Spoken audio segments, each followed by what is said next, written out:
ನಮಸ್ತೆ ಎಲ್ರಿಗೂ.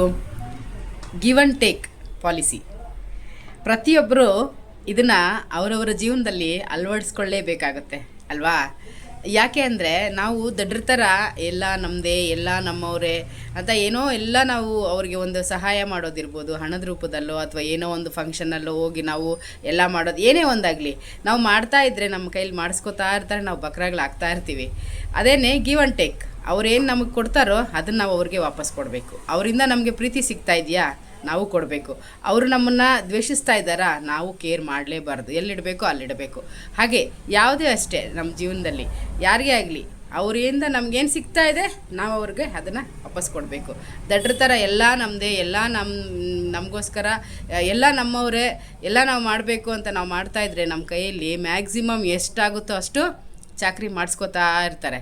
ಅದೇ ನಮಗೇನನ್ನ ಕಷ್ಟಕಾಲ ಬಂದಾಗ ಯಾರೂ ಬರೋದಿಲ್ಲ. ಅದಕ್ಕೆ ಯಾರೇ ಆಗಲಿ, ಯಾವುದೇ ಸಂಬಂಧ ಆಗಲಿ, ನಮಗೆ ಅವರಿಂದ ಏನೇ ಒಂದು ಪ್ರೀತಿ ಸಿಗ್ತಾ ಇದೆಯಾ ನಾವು ಕೊಡೋಣ.